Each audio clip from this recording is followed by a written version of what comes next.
Hello, today I'll be showing you how to go on Disney Plus on your Nintendo Switch.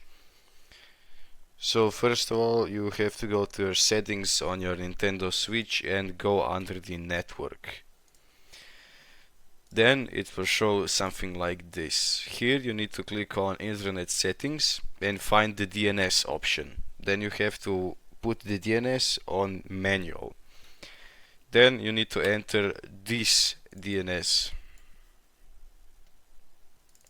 After that, you want to connect to the network, and it will say that the connection has failed and that you need to log in to use that network. So it will look something like this, and then there will be a next right here. Then you just click on next here. It will switch you to this, then just click on continue to Google.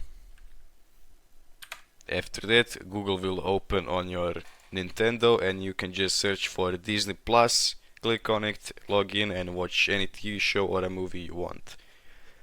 That's it. If you found this video helpful, please leave a like and subscribe.